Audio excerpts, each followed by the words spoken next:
Oi, gente! Aumentou a distância do Sport para o primeiro time fora da zona do rebaixamento.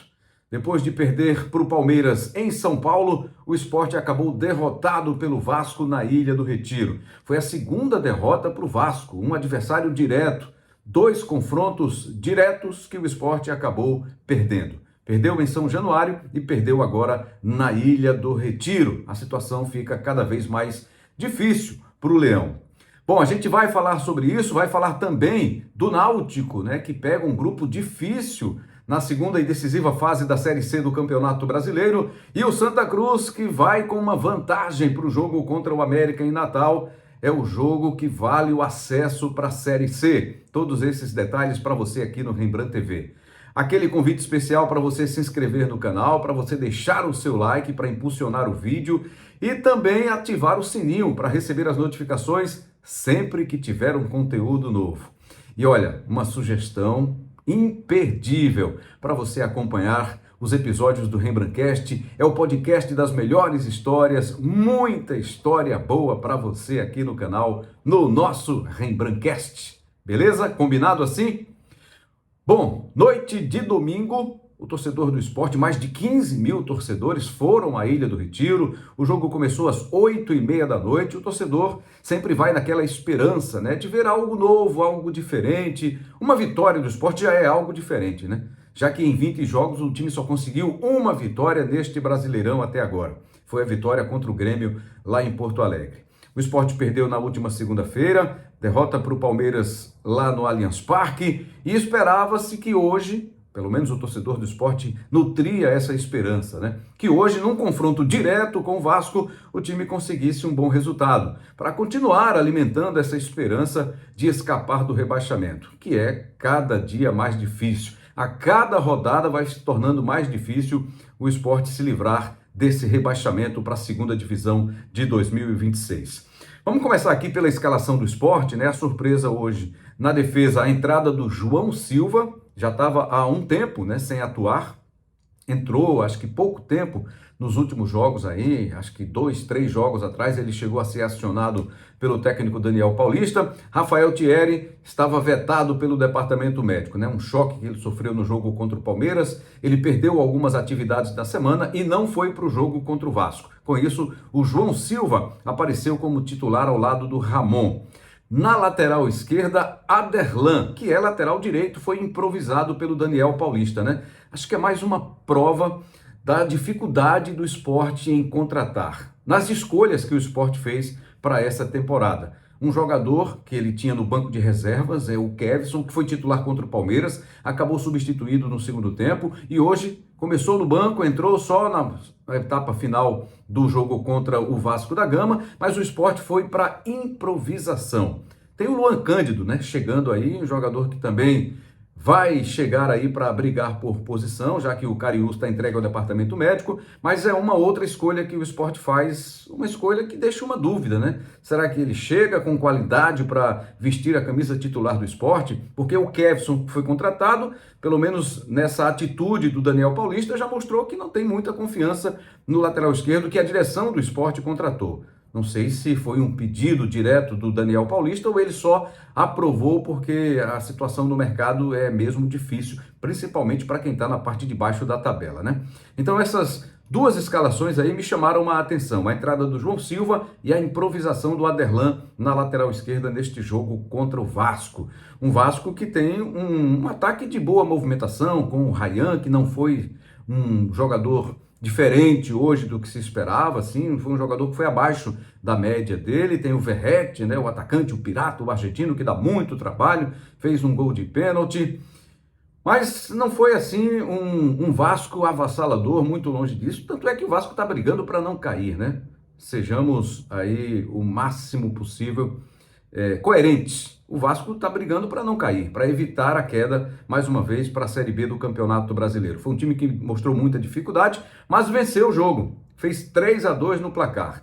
Saiu na frente, né? Fez 1-0, logo no comecinho do jogo aí o Vasco fez 1-0. O Sport conseguiu empatar num pênalti cobrado por Lucas Lima, que na comemoração tirou a camisa para mostrar uma mensagem e foi punido com cartão amarelo. A gente tem falado nisso, né? O Derek, por exemplo, ficou fora do jogo com o Palmeiras porque fez um gol contra o São Paulo, foi na comemoração, tirou a camisa e foi punido com o terceiro amarelo, desfalcou o time do Sport. Então prejudicou o time do Sport. Agora Lucas Lima tira a camisa, recebe cartão amarelo, não estava pendurado, mas já começa a acumular cartões e logo logo pode ser punido com o terceiro amarelo e também prejudicar o Sport, desfalcando o time pernambucano. Mas enfim, a direção acho que deve estar tomando alguma providência, ou não, pelo visto não, né? Porque já teve o caso do Derek, agora o caso do Lucas Lima. Parece que não tem nenhuma providência quanto a isso, para eles parece que está tudo bem. É isso aí. Bom, então o Sport empatou, mas ainda no segundo tempo o Felipe Coutinho, num erro da defesa, né? Tanto é que o Lucas Lima, no intervalo do jogo, falou que o Sport entregou os 2 gols, né? Jogou todo mundo aí contra a torcida. Bom, não sei se ele quis falar uma outra coisa, se expressou mal, ou se a ideia era essa mesmo. Era expor o time do Sport, né? As falhas apresentadas na marcação do Sport nos 2 gols marcados pelo time do Vasco da Gama no primeiro tempo. 2-1 no placar, volta para o segundo tempo, e aí o que é que acontece? Pênalti de Aderlan, que agarra o zagueiro do Vasco dentro da área do Sport, o árbitro marca, e aí o Verratti vai lá e faz 3-1. Quando faz 3-1, o Sport ficou tonto dentro do campo. Aí começou o Vasco da Gama a trabalhar a bola com conforto, até com tranquilidade. O técnico Daniel Paulista aí foi pro tudo ou nada, tirou o volante Zé Lucas e um atacante para colocar 2 atacantes no jogo, o Romarinho e o Barleta, até que entraram bem, Barleta principalmente, participando de quase todas as boas ações do Sport depois das alterações. Foram poucas, né? Mas com participação direta do Barleta. Aí o Sport fez uma pressão, né? Se assentou em campo, respirou, voltou para o jogo e conseguiu o segundo gol depois de uma cobrança de escanteio do Lucas Lima, que o Ramon acertou uma cabeçada forte.